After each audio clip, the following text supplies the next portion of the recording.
So for the subject data engineering, in continuation of the previous videos, for example, in the last video we had studied Unit 5 and the contents were serving data for analytics, machine learning, general consideration for serving data, analytics, machine learning, ways to serve data for analytics and ML. Today's video will be focusing on this last point of the syllabus, that is the future of data engineering. Okay, so if you want to discuss the future of data engineering, we should also discuss what we have currently discussed till now. For example, Unit 1 had discussed the definitions of data engineering, then the data engineering life cycle. So, and data engineering life cycle consisted of what? The 5 stages of that. What are the 5 stages? Serving data, storage, ingestion, transformation, serving the data. Then the next chapters were more on the lines of each stage of the data engineering life cycle, including this discussing the architecture, the good data architecture. You can see here unit 3 is data generation store system, which is the first stage of data engineering life cycle. Then unit 4 is ingestion, which is the another stage of data engineering life cycle. Then serving is there. Here you also covered storage. So, and then at the end, in the last unit, we discussed serving, which is the fifth stage of the data engineering life cycle. So, what fundamentals of data engineering subject taught us about is the data engineering life cycle, the undercurrents involved with it, the data architecture, what is a data pipeline, what is ingestion, how I can store, how I can use AWS S3, what is Lambda Kappa architecture. So different tools also we mentioned, including BI tools and so on. So the future of data engineering will be speaking out what next in the coming years, what evolutions, changes we'll be expecting in the data engineering domain. So that's what this chapter deals with. So what basically is true is data engineering is changing very fastly. The concepts are changing, the technology are changing. Okay, so the future will be the continuation of what we learned, and what we learned is data engineering life cycle. We learned undercurrents. We learned. We mentioned or discussed different technologies and so on. So when we speak about data engineering life cycle, it is going to stay, and we also know that data engineering is kind of the highest growing from the career perspective, and it seems it will grow like this only.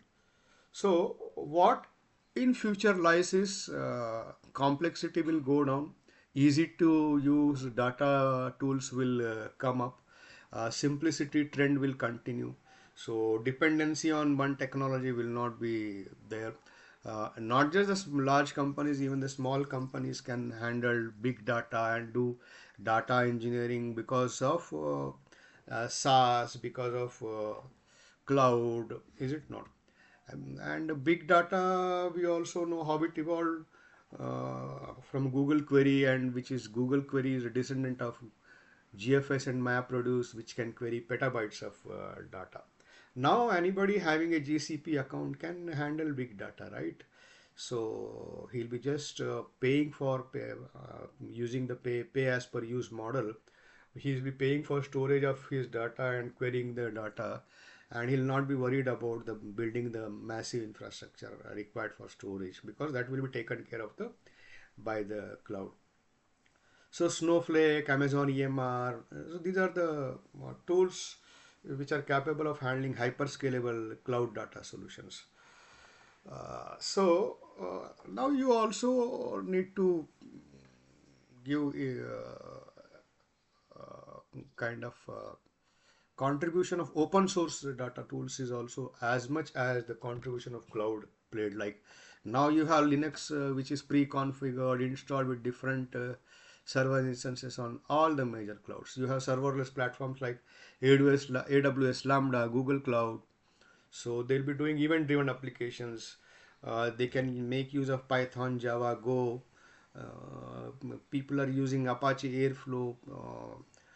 People are using AWS Managed Air Force Service. Managed Kubernetes are being used to build highly scalable microservice architectures. Now, in the future, what we may also see is off-the-shelf data connectors. For example, 5TRAN and Airbyte are now popular. So previously, what used to happen, even now also, data engineers will be spending a lot of time and resources in building and maintaining these connection of external data sources. So that will be reduced because of that. Now, you know what an operating system is capable of, and need not discuss what are its functionalities and so on. So we have uh, data on the cloud, and we have blob storage, AWS Lambda, so Google Cloud, BigQuery. They are kind of resembling the operating system services, but on a larger scale, and running across multiple machines rather than on a single server. So in future, what may happen is for this standardized data APIs may emerge. Then in future, what may happen? These interoperability standards will be playing a huge role. Object storage will grow in importance. New file formats are already gaining importance, like Parquet and RO. Is it not? Because we know CSV, the trouble with CSV and JSON. Again, what may come in future is metadata catalogs. Presently, the role is being handled by Metastore, or kind of. Now, our data engineering will become a enterprise data engineering. It's the simple meaning of that is it will be handling data management, operations, governance, and so on. Even the titles and the responsibilities will morph. A data engineer may play the role of a machine ML engineer. An ML engineer may play the role of a data scientist. A data scientist may play the role of a software engineer. So they may need to understand each other, and these boundaries will come down. So modern data stacks have been a lot of buzz is surrounded around this modern data stack word. But in future, what we'll be seeing is the live data stack, which will kind of add real-time analytics and ML into applications using streaming technologies. Is it not? So these are the some of the future trends which may happen.